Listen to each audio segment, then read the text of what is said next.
시댁, 거실. 그래, 둘째야. 이번에 네가 맡은 프로젝트는 잘 되어가니? 학생들이 아주 줄을 섰다면서? 어머님, 프로젝트는 무슨요. 그냥 애들 논문 지도 조금 도와주는 거죠. 그래도 다들 열심히 하니까 저도 가르칠 맛이 나요. 가르치는 보람이 있어야지. 역시 사람은 배워야 해. 배운 게 있어야 자식도 잘 가르치고 집안도 일으키는 법이야. 맞아요, 어머님.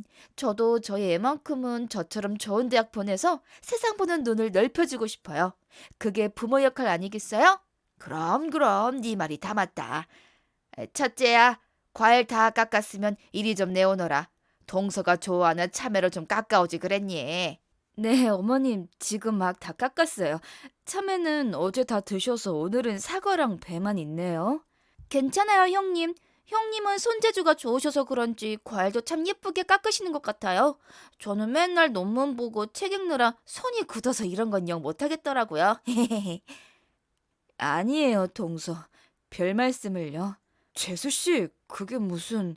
어머, 형님, 칭찬인데 왜 그러세요? 각자 잘하는 분야가 있는 거잖아요. 형님은 살림을 잘하시고 저는 밖에서 제 전공 살리는 거고요. 안 그런가요? 그래, 동서 말 틀린 거 하나 없다. 너도 이제라도 방송통신대학이라도 다녀보는 게 어떠냐? 사람은 평생 배워야 하는 게야. 어머님, 저는 지금 생활에 만족해요. 아이 잘 키우고 남편 내조 잘하는 것만으로도 충분히 바쁘고 보람 있고요. 형님, 그게 나쁘다는 게 아니고요. 사람이 좀 더 발전적인 목표가 있어야 한다는 거죠. 언제까지 그렇게 고등학교 졸업 학력에만 머물러 계실 순 없잖아요. 세상은 계속 변하는데. 아, 동서 말도 일리가 있네요. 저도 더 노력해야죠. 자, 다들 과일 드세요. 아유, 저렇게 말이 안 통하니 원. 둘째야, 너라도 내 속을 알아주니 다행이다. 이 사과 좀 먹어봐라. 아주 꿀맛이네. 네, 어머님. 역시 어머님이 깎아주시는 과일이 최고예요. 형님이 깎은 건 왠지 좀 모양만 예쁜 것 같단 말이죠. 그만들 좀 하세요, 다들. 여보, 미안해. 괜찮아요. 신경 쓰지 마세요. 어제 오늘 일도 아닌데요, 뭘. 몇 달 후 다시 시댁 거실. 아이고, 우리 강아지들 할미한테 오너라. 오늘 너희 주려고 맛있는 거 많이 해놨지.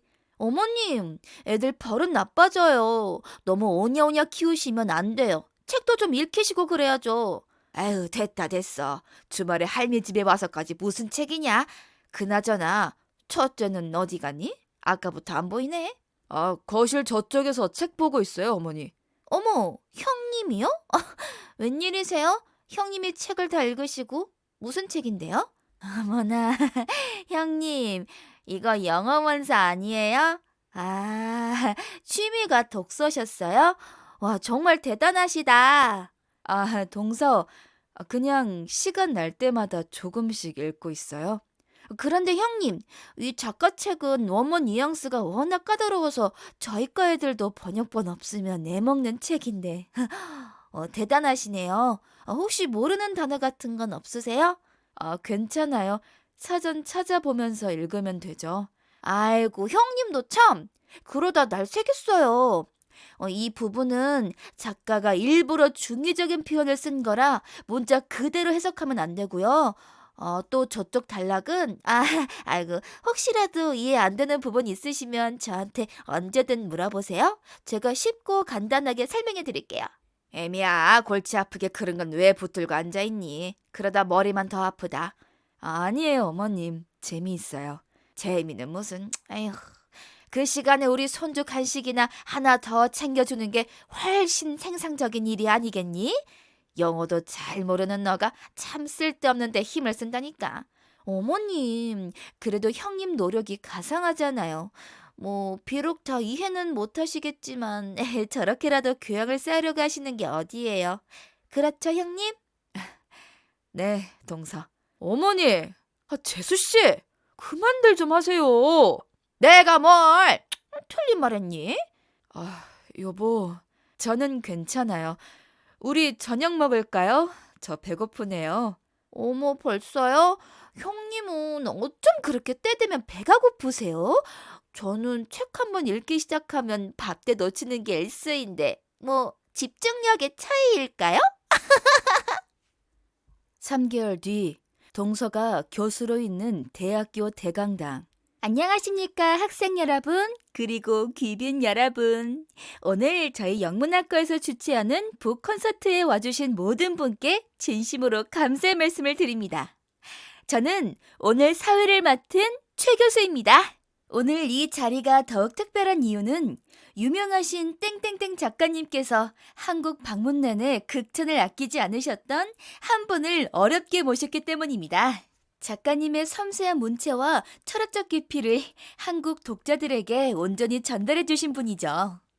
국내에서는 그 실력에 비해 얼굴이 거의 알려지지 않아 베일에 쌓인 번역가로 더 유명하신 분입니다. 작가님께서는 당신의 작품 세계를 가장 깊이 이해하고 가장 아름다운 한국어로 재창조해 주신 최고의 파트너라고까지 말씀하셨습니다. 오늘 이 자리를 위해 이 작가님의 작품을 국내 최초로 번역하신 최고의 번역가, 필명 진 작가님을 어렵게 모셨습니다. 뜨거운 박수 부탁드립니다. 안녕하세요. 땡땡땡 작가님의 책을 번역한 번역가 진입니다. 만나 뵙게 되어 반갑습니다. 오늘 사회를 맡아주신 교수님께서 저를 너무 과분하게 소개해 주셔서 몸둘 바를 모르겠습니다. 신인인데 특히 최고의 번역가라는 칭찬은 더욱 그렇습니다. 저는 영문학을 정식으로 공부한 적이 없습니다. 오늘 이 자리에 계신 여러 교수님들과 학생분들처럼 대학교 문턱을 넘어본 경험도 없습니다. 제 최종 학력은 고등학교 졸업입니다. 하지만 저는 글을 사랑했습니다. 배움에 대한 열망을 단 한순간도 놓지 않았습니다. 지난 10년간 저는 아이를 키우고 살림을 하는 틈틈이 책을 읽고 글을 썼고 원서를 번역했습니다. 제가 오늘 읽고 온 이 책, 저는 이 책의 첫 문장을 한국어로 옮기기 위해 밤을 새워 수십 개의 문장을 쓰고 지웠습니다. 작가의 숨결을, 그 미세한 떨림을 독자들에게 고스란히 전하고 싶었기 때문입니다. 오늘 이 자리를 빌려 감히 말씀드리고 싶습니다. 학력의 높낮이나 사회적 지위가 그 사람의 가치나 노력의 깊이를 결정한다고 생각하지 않습니다. 중요한 것은 내가 내 삶을 얼마나 사랑하고 내 꿈을 위해 얼마나 치열하게 노력하느냐에 달려있다고 믿습니다. 북콘서트가 끝난 후 대기실. 형님. 동서 어서 와요. 오늘 사회 보느라 고생 많았어요. 덕분에 행사 잘 마쳤네요. 형님, 아니 작가님, 저는 정말... 왜 그러고 서 있어요? 이리 와서 앉아요. 어머님은 먼저 가셨어요? 아니요. 어머님은 충격이 크셨는지 아까 강당 뒤편에서 놀라서 거의 쓰러지셨어요. 아버님이 겨우 부축해서 댁으로 모시고 갔고요. 그러게 미리 말씀을 드렸어야 했는데 괜히 놀라게 해드렸네. 형님, 제가 형님께 무슨 짓을... 죄송해요. 동서, 이게 무슨 짓이에요? 당장 일어나요. 누가 보면 어쩌려고. 아니요, 형님. 저 못 일어나요. 형님이 저를 용서해 주시기 전까지는요. 저는 정말 상상도 못했어요. 형님이 그 진 작가님이실 줄은. 동서는 내가 아니라 고졸 출신의 살림만 하는 형님이라서 상상도 못한 거겠죠. 네, 맞아요. 저는 늘 형님을 무시했어요. 제 학력과 제 지위가 형님보다 우월하다고 생각했고, 그래서 형님을 함부로 판단하고 재단했어요. 제가 얼마나 오만하고 편협한 인간이었는지 오늘 형님 말씀을 들으면서 깨달았어요. 형님이 한 문장을 위해 밤을 새울 때 저는 형님이 그깟 영어 원서 한 줄 이해 못할 거라고 비웃었어요. 죄송합니다, 형님. 정말 죄송합니다. 며칠 후 주인공 부부의 집. 아가? 어머님 오셨어요? 몸은 좀 괜찮으세요? 아유, 뭐 괜찮다. 내가 너한테 할 말이 있어서 왔어. 들어오셔서 말씀하세요, 어머님. 아이, 내가 잘못했다. 이 늙은이가 사람 보는 눈이 없어도 너무 없었어. 어머님, 왜 그러세요? 나는, 나는 네가 그저 배운 것도 없고 내 아들 뒤에서 조용히 살림만 하는 며느리인 줄로만 알았어. 그래서 둘째랑 비교하고 네 속을 긁는 소리도 사슴없이 했지. 그런데 네가 그런 큰 사람인 줄도 모르고 이 못난 시어미가 정말 부끄러워서 낯을 들 수가 없구나. 미안하다. 아가, 정말 미안하다. 어머님, 고개 드세요. 괜찮아요. 다 지난 일인데요. 아니다. 이건 괜찮은 일이 아니야. 내가 네 마음고생 시킨 세월이 얼마인데. 앞으로는 절대 네 동서랑 너를 비교하는 일 없을 게야. 네가 우리 집안의 진짜 기둥이고 진짜 어른이야.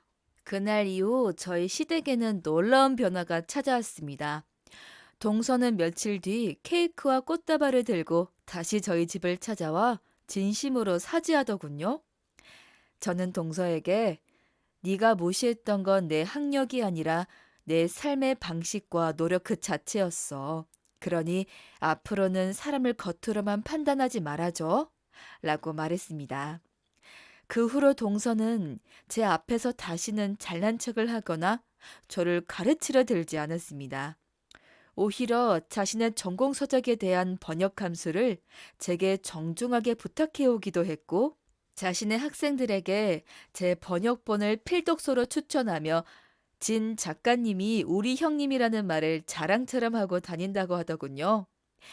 시어머니의 변화는 더욱 극적이었습니다. 예전에는 과일을 깎아도 늘 동서에게 먼저 건네시던 분이 이제는 가장 좋은 과일을 제 앞에 먼저 놓으시며 작가님, 일하시려면 당 보충부터 하셔야죠 라고 말씀하십니다. 더 이상 제게 방송통신대학을 권하지도 살림살이를 지적하지도 않으셨죠. 오히려 친구분들 모임에 나가셔서 우리 큰며느리가 나라에서 제일 유명한 번역가 라며 제 칭찬을 늘어놓기 바쁘시다고 들었습니다. 제 남편은 그날 이후 제 가장 열렬한 팬이자 든든한 보호자가 되었습니다.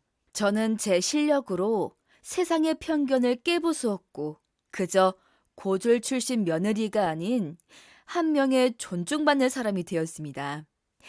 여러분들도 사람의 겉모습만으로 판단하지 않았으면 합니다.